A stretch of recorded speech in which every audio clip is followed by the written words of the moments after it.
बिस्मिल्लाहिर्रहमानिर्रहीम। अस्सलाम वालेकुम dear students, hope you will fine and safe. अच्छा, तो आज हम पढ़ेंगे about cell and their specificity. Cell and their specificity का मतलब ये है, सबसे पहले तो ये हमारे पास कि सिल is the basic structural and functional unit of all living organism. जितने भी लिविंग ऑर्गेनिज्म है हमारे पास वो सारी सिल से बने होते हैं। अब सिल क्या है हमारे पास, ये बेसिक यूनिट हो गया। अब ये लिविंग ऑर्गेनिज्म के अंदर पाए जाते हैं। तो एक हमारे पास है यूनिसेलुलर ऑर्गेनिज्म, दूसरा हमारे पास है मल्टीसेलुलर ऑर्गेनिज्म। तो हर एक सेल जो है ये अपनी फंक्शन में स्पेसिफिक होता है। एक सेल का काम जो है वो दूसरा सेल नहीं परफॉर्म कर सकता। फॉर एग्जांपल मैं बाद में डिस्कस करूँगा, लेकिन सबसे पहले हमारे पास है यूनिसेलुलर ऑर्गेनिज्म। यूनिसेलुलर ऑर्गेनिज्म चूँकि हमें पता है कि ये सिर्फ एक सेल से बने होते हैं, तो उसी एक सेल के अंदर वो सारी एक्टिविटी, लाइफ की जितनी भी सारी एक्टिविटी होती है वो अंदर हो सकती है। ये एक एक्सेप्शनल केस है कि यूनिसेलुलर ऑर्गेनिज्म के सेल के अंदर सारी एक्टिविटी हो सकती है, लेकिन वो भी सिंपल फॉर्म में होते हैं। यूनिसेलुलर ऑर्गेनिज्म की बॉडी के अंदर इस तरह की कम्प्लेक्स प्रोसेस नहीं हो सकती जिस तरह मल्टीसेलुलर ऑर्गेनिज्म के अंदर हो सकती है। लेकिन फिर भी जो यूनिसेलुलर ऑर्गेनिज्म होते हैं उनकी बॉडी के अंदर डाइजेशन का प्रोसेस है या एक्सक्रीशन का प्रोसेस है या रिस्पायरेशन का प्रोसेस है, बहुत ज़्यादा सिंपल होता है as compare to the multicellular organism. तो ये एक एक्सेप्शनल केस है कि यूनिसेलुलर ऑर्गेनिज्म के अंदर जो सेल या ये जो जिस सेल से बने होते हैं यूनिसेलुलर ऑर्गेनिज्म, वो एक सेल जो है वो सारी फंक्शन परफॉर्म कर सकती है। लेकिन but in multicellular organism each cell is specified for a particular function.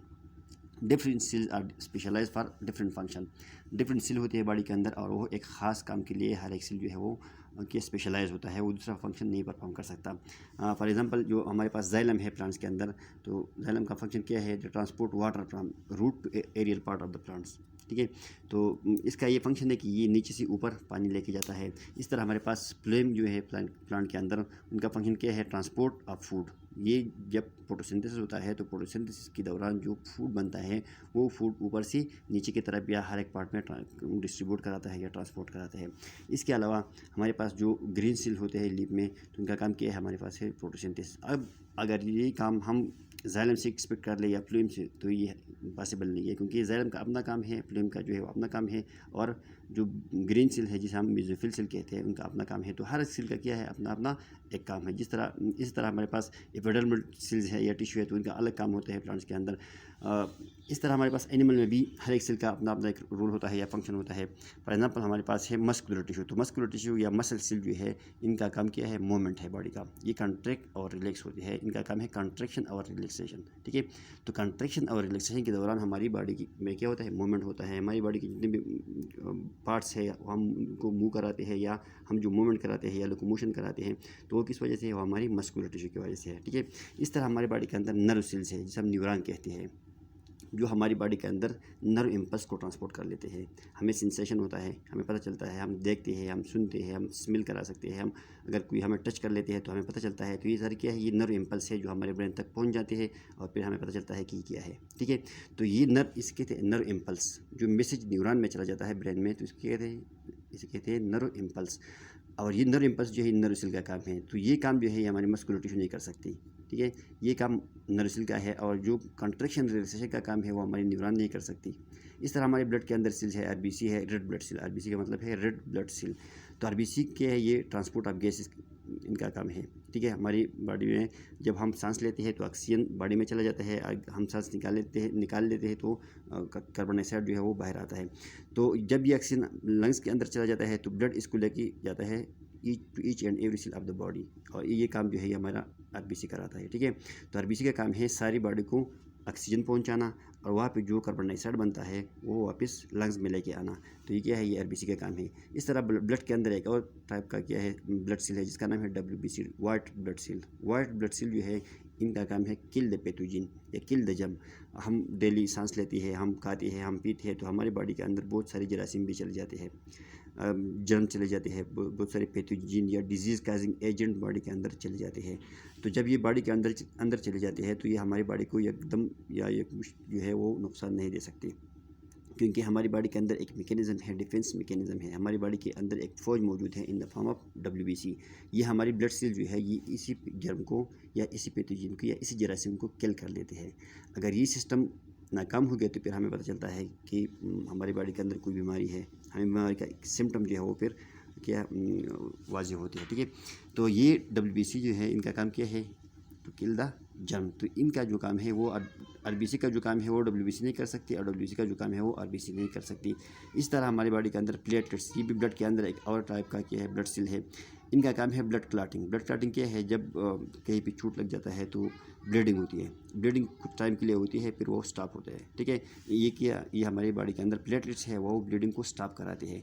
तो इनका अलग काम है, इनका अलग काम है, और इनका अलग काम है। हर एक सेल जो है वो स्पेशलाइज है अपनी फंक्शन में। इस तरह हमारी बॉडी के अंदर बोन सेल जो है, जो हमारी हड्डी में सेल पाई जाती है, ये बोन सेल जो है ये हमारी बॉडी को स्ट्रेंथ और सपोर्ट देते हैं, क्योंकि इनके अंदर क्या है, कैल्शियम होता है। It is just because of due to the presence of calcium. Calcium जो है ये एक हार्ड मटेरियल है क्या, तो ये हमारी बॉडी को स्ट्रेंथ और सपोर्ट देते हैं। तो बोन का काम ब्लड नहीं कर सकता, ब्लड के अंदर जो सेल्स है वो एक सेल का काम दूसरा नहीं कर सकता है। इस तरह हमारे नर्व सेल्स है, इनका अपना एक काम है, और मस्कुलर टिश्यू है, इनका अपना काम है। प्लांट्स में जाइलम, फ्लोएम या ग्रीन सेल है, इनका अपना अपना काम है, ठीक है। तो ये this is called cell and their specificity, कि each and every cell is specific to its function. हर एक सेल जो है ये अपने फंक्शन में स्पेसिफिक होता है। एक सेल का काम जो है वो दूसरा सेल नहीं कर सकता, ठीक है। अच्छा, अभी जो स्पेसिफिसिटी है ये किस वजह से है, ये सेल के साइज़ और शेप की वजह से है। क्यों एक सेल जो है एक काम कर सकता है लेकिन दूसरा नहीं कर सकता, ठीक है। ये हर एक सेल का जो साइज़ है और शेप है ये उसी सेल की क्या है, फंक्शन की बेस पे स्पेसिफाई हो गया है। फॉर एग्जाम्पल हमारे बॉडी के जो नर्व सेल्स है ये इलांगेटेड होते हैं। इलांगेटेड का मतलब है कि ये बहुत ज़्यादा लॉन्ग होते हैं, और इसी इलांगेटेड स्ट्रक्चर की वजह से हमारी बॉडी के अंदर क्या है, नर्व इम्पल्स ये ट्रांसपोर्ट करा सकते हैं। इस तरह जाइलम जो है इनका काम क्या है, ट्रांसपोर्ट ऑफ वाटर है। तो ये ट्यूब लाइक होती है, पाइप की तरह होती है। तो इसी की वजह से, इसी ट्यूब लाइक स्ट्रक्चर की वजह से क्या है, ये स्पेसिफिक है। इस तरह अगर हम देख ले तो आरबीसी जो है ये बाइकॉन्केव होते हैं। बाइकॉन्केव का मतलब ये है कि इनके दोनों साइड अंदर की तरफ चली जाती है। ये साइड भी अंदर की तरफ है और ये साइड भी अंदर की तरफ है, ठीक है। ये अंदर की तरफ चला गया है और ये साइड भी अंदर की तरफ चला गया है। This called biconcave. और ये बाइकॉन्केव स्ट्रक्चर की वजह से इनका जो सरफेस एरिया है वो इंक्रीज़ होता है, सरफेस एरिया लार्ज होता है, और इसी लार्ज सरफेस एरिया की वजह से इनके ऊपर बहुत ज़्यादा ऑक्सीजन या बहुत ज़्यादा कार्बन डाइऑक्साइड जो है वो अटैच हो सकता है, और फिर ये ज़्यादा ऑक्सीजन और ज़्यादा कार्बन डाइऑक्साइड ट्रांसपोर्ट कर सकते हैं, ठीक है। तो बाइकॉन्केव स्ट्रक्चर जो है ये इसकी स्ट्रक्चर क्या फंक्शन में इनका क्या है रोल है।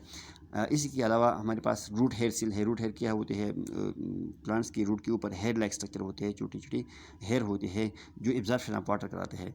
तो इन रूट हेयर लाइक स्ट्रक्चर को हम क्या कहते हैं, रूट हेयर कहते हैं, ठीक है।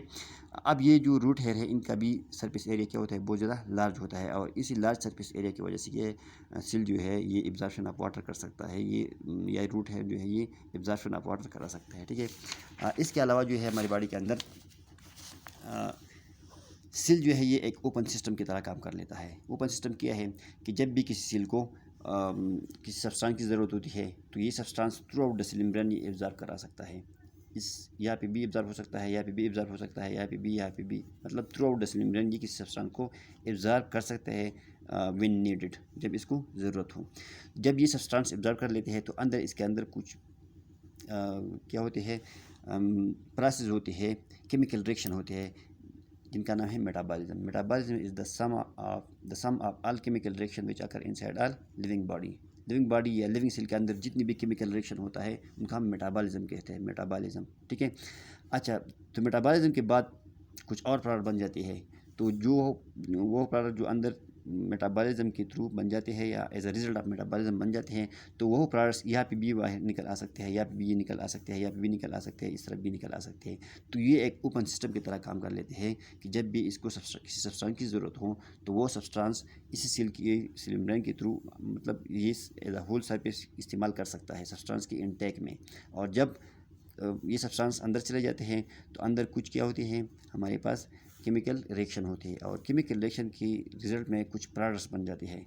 तो वो प्रोडक्ट्स जो अगर सेल की ज़रूरत हो तो ये सेल अपने पास रख लेती है, लेकिन अगर सेल से बाहर आना चाहती है या सेल से बाहर इसकी ज़रूरत हो तो ये इस साइड भी आ सकते हैं, इस साइड भी आ सकते हैं, इस साइड भी बाहर आ सकते हैं, और इस साइड भी बाहर आ सकते हैं, ठीक है। Thank you.